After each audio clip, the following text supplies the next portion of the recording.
শিশু ধর্ষণ মামলার আলাদাভাবে বিচার করার জন্য, শিশু ধর্ষণের মামলার বিচার করার জন্য বিশেষ ট্রাইব্যুনাল স্থাপনের বিধান রাখা হয়েছে। এটা সবাই নীতিগতভাবে সম্মত হয়েছে। আরেকটা হচ্ছে আমাদের অনেক এই নারী ও শিশু নির্যাতন দমন আদালত দেখা যেত মামলার জট লেগে যেত, কারণ এখানে দুই ধরনের মামলা আসতো। একটা হচ্ছে সম্মতি সহ যে সমস্ত ধর্ষণের ঘটনা ঘটতো, যে বিয়ের প্রলোভন দেখিয়ে, এই সমস্ত মামলার অনেক আধিক্য ছিল, এই মামলাগুলাই বেশি ছিল। আর সম্মতি ব্যতিরিকে যেই ধর্ষণের ঘটনা, সেই মামলাগুলোর বিচার এই জন্য আটকে থাকতো। সেই জন্য আমরা এই আইনের মধ্যে বিধান করেছি, বিয়ের প্রলোভন দেখিয়ে সম্মতি নিয়ে, প্রতারণামূলকভাবে হোক বা বিয়ের প্রলোভন নিয়ে হোক, সম্মতিক্রমে যেই ধর্ষণের ঘটনাগুলোর বিচার, সেটা একটা আলাদা অপরাধ।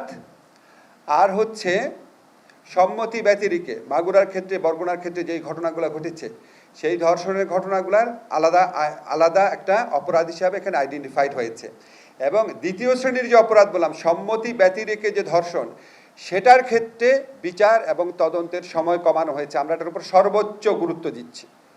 এছাড়া আমরা ধর্ষণের মামলার ক্ষেত্রে কিছু ডেফিনেশন এনেছি। ধর্ষণের মামলার ডেফিনেশন পরিবর্তন করে শুধু পুরুষ কর্তৃক না, যে কোনো ব্যক্তি কর্তৃক ধর্ষণকে শাস্তিযোগ্য করা হচ্ছে। এছাড়া ধর্ষণের সংজ্ঞাটাকে ওয়াইড করা হয়েছে, বলাৎকারকে এর মধ্যে ইনক্লুড করা হয়েছে। যে কোনো, আমি খুব বিশদ বর্ণনা যাচ্ছি না আপনাদেরকে, শুধু বলতে চাচ্ছি BNWL এর মামলাতে যে ডেফিনেশনটা ছিল সেটার অনেকাংশ এখানে আনা হয়েছে। শুধুমাত্র প্রকৃত মানে পেনিট্রেশন না, যদি অন্য কোনো বস্তু ব্যবহার করা হয় বা আপনার বায়ুপথে বা যে কোনোভাবে যদি ধর্ষণ করা হয়, সেটাও আমরা ধর্ষণের শাস্তির আওতায় আনছি। এটা আপনারা মানে যে কোনো ফর্মে যদি ধর্ষণ হয়, এটা আমরা ওয়াইড করে দিচ্ছি। আর থার্ড যে অত্যন্ত গুরুত্বপূর্ণ পরিবর্তন আনা হচ্ছে, সেটা হচ্ছে DNA রিপোর্ট পাওয়ার অপেক্ষায় অনেক মামলা বছরের পর বছর ঝুলে থাকতো।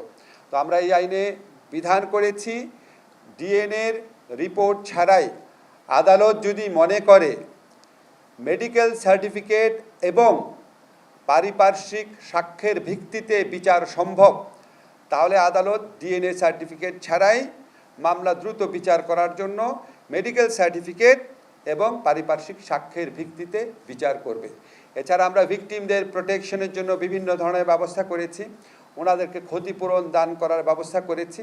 এবং ধর্ষণকালে বা ধর্ষণের উদ্দেশ্যে, ধর্ষণ করতে যদি ব্যর্থ হয়, ধর্ষণকালে বা ধর্ষণ করার উদ্দেশ্যে যদি কোনো রকম জখম করা হয়, গুরুতর জখম বা সাধারণ জখম, সেটাকেও আমরা কঠোর শাস্তির ব্যবস্থা করেছি।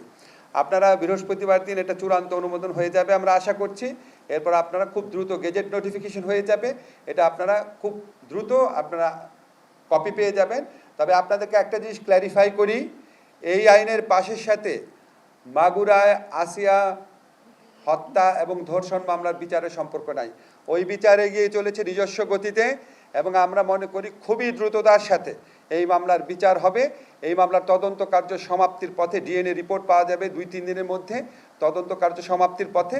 আমরা আশা করছি আগামী কয়েকদিনের মধ্যেই এই মামলার বিচার শুরু হয়ে যাবে এবং খুব দ্রুত নিষ্পত্তি হয়ে যাবে, যেহেতু অকাট্য অনেক প্রমাণ রয়েছে। সকলেই জানেন মাগুরার শিশু কিভাবে ধর্ষণের শিকার হয়ে মৃত্যু বরণ করলো।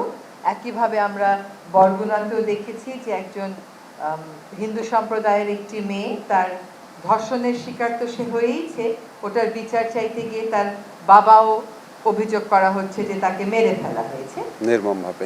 এবং এইগুলো সবকিছু বিবেচনায় রেখে আজকে আমরা নারী ও শিশুর নির্যাতন দমন আইন যেটা আছে 2000 সালে, সেখানে বেশ কিছু গুরুত্বপূর্ণ সংশোধন আইন মন্ত্রণালয়ের পক্ষ থেকে উত্থাপন করা হলে আমাদের ক্যাবিনেট সেটার নীতিগত অনুমোদন দেয়।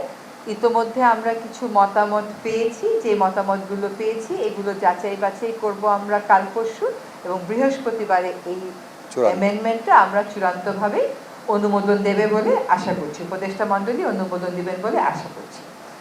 আমাদের এই ধর্ষণের বিচারের ক্ষেত্রে বিলম্ব হওয়ার একটা বড় কারণ হচ্ছে পর্যাপ্ত পরিমাণ ডিএনএ ল্যাব না থাকা। এই মুহূর্তে একটি মাত্র আছে। আজকে সিদ্ধান্ত হয়েছে যে আমরা চট্টগ্রামে এবং রাজশাহীতে দ্রুততার সাথে আরও 2টা ল্যাব ডিএনএ ল্যাব স্থাপন করব। আরেকটা সিদ্ধান্ত হয়েছে যে বিশেষ জুডিশিয়াল সার্ভিস কমিশনের মাধ্যমে দ্রুত কিছু সংখ্যক বিচারক নিয়োগ দেওয়ার প্রক্রিয়া শুরু করা হবে, যাতে করে ধর্ষণ সহ অন্যান্য মামলার বিচার প্রক্রিয়া ত্বরান্বিত করা যায়।